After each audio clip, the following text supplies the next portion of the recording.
Morning, Trainiacs. That there was a pretty, I had a bit of a revolutionary moment. I've talked about this a lot in like very recent videos about how I've really struggled with that left straight arm catch that I've got.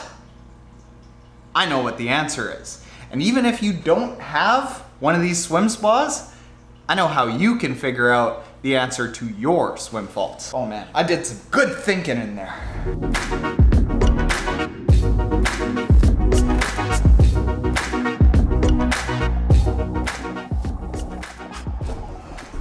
All right, so Trainiacs. Dogs always with their collars shaking.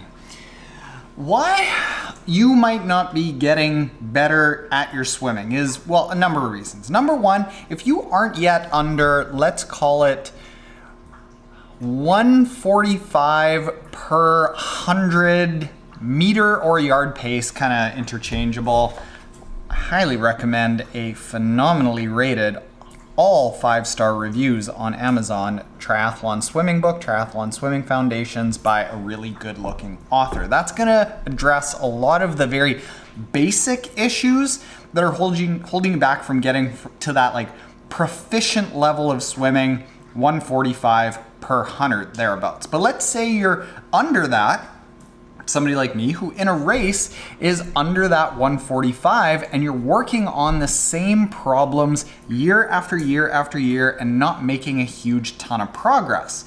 In my case, the thing that I've struggled with, as you've seen with very recent videos, is a very straight arm catch. And I also kind of plateaued around that 130 per 100 pace.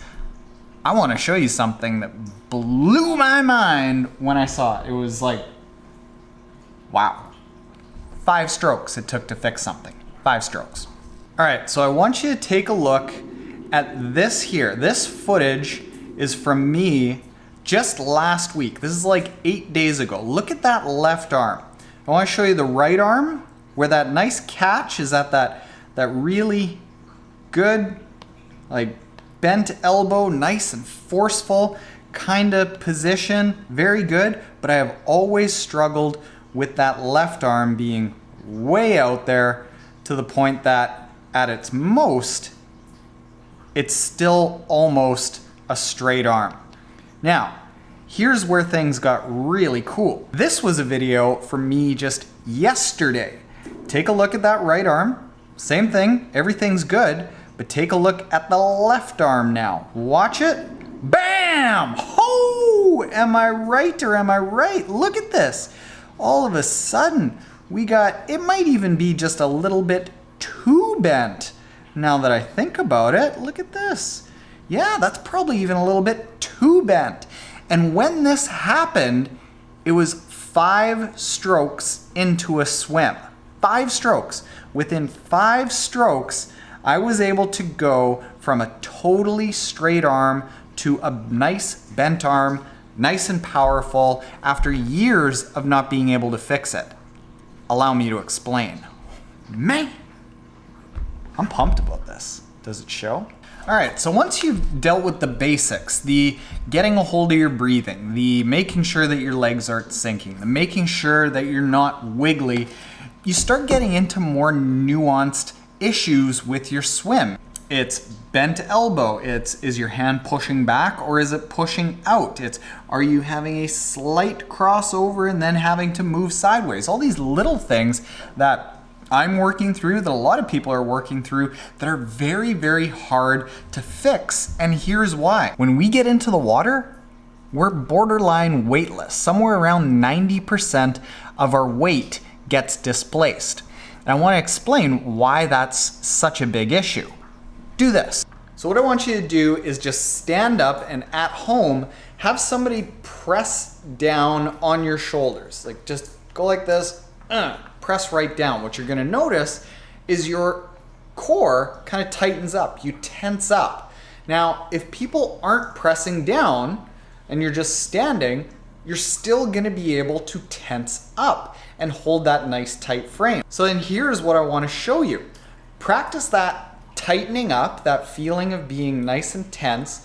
So then go into the water, Go into like a face down float or on your back and see if you can still tense up. What's gonna happen is your body is gonna be so displaced that you almost don't have a feeling of what your muscles are doing. And that's one of the issues that makes it so hard to fix all of our faults in the water. We don't have an awareness of where our body is because we're kind of weightless. Like we don't have all the same sensations and body awareness that we have the other 23 hours a day, even if we are swimming an hour every single day, which none of us are. So basically every time we get into the pool, we don't really know where our hands are. We don't really know how tight our body is. When somebody says, hey, bend your elbow, Taren, like, I'm trying to bend my elbow, I can't do it. It's not you. It's the water. But here's what happened in there that allowed me to, in 5 strokes, fix what I haven't been able to do in 5 years. Look at this footage of how I've set it up underwater. I've got one mirror now on the bottom of the swim spa and then one mirror facing me on the swim spa. So what happened is I was instantly, within 5 strokes, able to see, oh, this is the exact spot that my hand needs to be. Boom, done. I can actually feel it now. And I can also feel now when my hand goes out here that it's wrong without even looking at it. So that issue of not having proprioception, body awareness in the water is why it's going to be so hard for all of you to make gains in the water. But here are the ways that you can do that in order of like what would be least desirable, but still way better than somebody just saying bend your elbow and then going for a swim, to most desirable.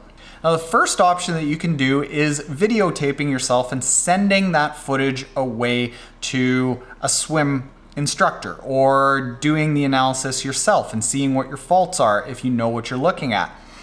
It's better than nothing because you're going to start to see what you have to work on, but the issue is that let's say you record yourself at 7 a.m., it might be weeks before you get that footage back. So it's not instant feedback. You can't instantly apply it, which makes it a little bit less ideal.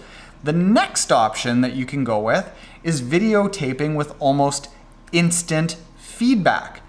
So that's an instance where you're taping yourself doing one length of the pool, stopping, taking a look at video footage. Doing another length of the pool, stopping, taking a look at video footage. It's more instant. The next option that you've got is having, say, a coach on deck. So this is somebody that is instantly able to call out, hey, here's what you're doing, fix it, at every single time you hit the wall. It's gonna be more instant because you don't have to stop, look at footage, go back. They're gonna know right away what you need to work at.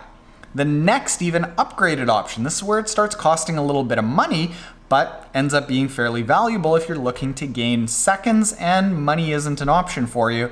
And this is where you can get bone conducting or earpod headphones. And you can actually get a device where through an app on your phone, a coach is coaching you while you're swimming and you are actually getting the instruction as you're going. That is almost instant. But the best option that I found as I've started thinking about this, I'm sure there might be or could soon be another better option, but going into a swim spa with a mirror on the bottom, a mirror on the front, it allows you to boom, instantly, within a second, no delay, see what you're doing wrong and instantly adjust. That's the power of this. So that's why it's so hard. It's not you, it's the water. If you are still struggling with things like breathing, like sinking legs, you're swimming slower than 145 per 100, go give this a try. You can get it on all the Amazons. You can get the ebook, you can get the audio book instantly at triathlonswimmingfoundations.com, and it is very quickly becoming one of the most reviewed and the most highly reviewed triathlon swimming books on Amazon with 100% 5-star reviews. So go check that out and rest assured that there are ways to fix your swimming, and it doesn't need to involve hundreds of thousands of meters of swimming every single month. You just need to maybe look at some different tools that make it easier to swim in the pool. So go check out the swim book, and if you aren't already subscribed, hit the subscribe button below. Trainiacs. I'm pumped. That left elbow hasn't bent in the pool in ever, unless I was doing dog paddle. That was fun. Speaking of dog paddle, we still have to get her in the swim spa. You would love that, right, Gracie? I would love it. Oh, big swimmer. She is a great swimmer. She's a lab. She's excellent.